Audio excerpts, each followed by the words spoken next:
besides Crying Man, I think I would love to try Dirk O. He's hilarious. Or maybe Black Knight. Anything that Mark Thompson got to voice. Hello, I'm Black Knight. How was that? That was pretty good. I'm Dirk O. That was terrible. That's just why Mark should do it.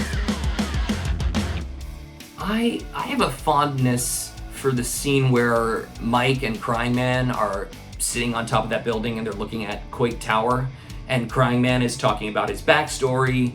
I think it's a very beautiful moment. I love doing the fight scenes, but I loved this moment because it was very tender. It was just between the two characters, and I thought it was a very special moment.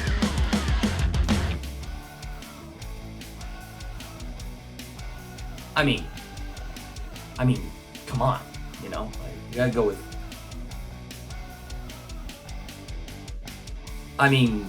Come on, I gotta go with Crying Man. I mean, he's the best. He's probably my favorite animated character I've ever gotten to voice. I mean that. I love him so much. I feel like there's a lot of me in him. Not that I cry a lot. Who doesn't cry though, right? Who doesn't cry?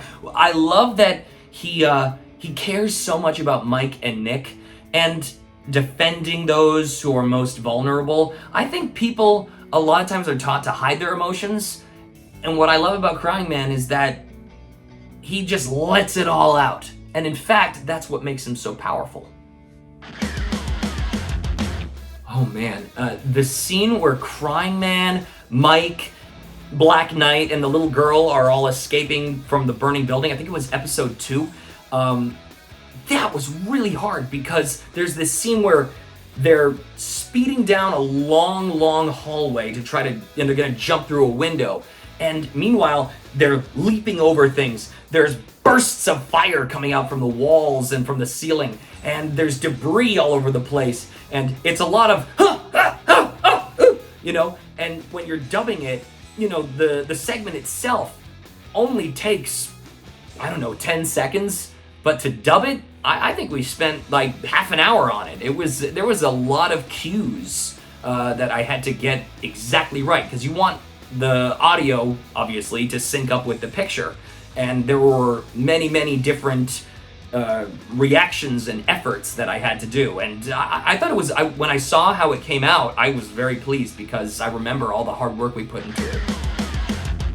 We would often do multiple takes of some of the bigger fight scenes just because we want to give the editors a lot of different options to work with. So, you know, it's very hard when you're dubbing some of those more intense scenes with a lot of different shots, this show is so dynamic, and those fight scenes, they're some of the best fight scenes I've ever seen in animation, which makes our job a little harder because there's a lot to look at, a lot to focus on, and when you're in the booth, a lot of times you're, looking at the script, then looking at the screen, looking at the script, looking at the screen, because, nothing's memorized. We're not doing a play.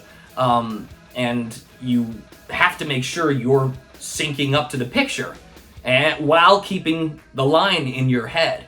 So that can be it's like watching the fastest game of ping pong ever. And not that I've watched a lot of ping pong, but, if I did watch a lot of ping pong, it'd probably be a lot like dubbing. It's time to break the way you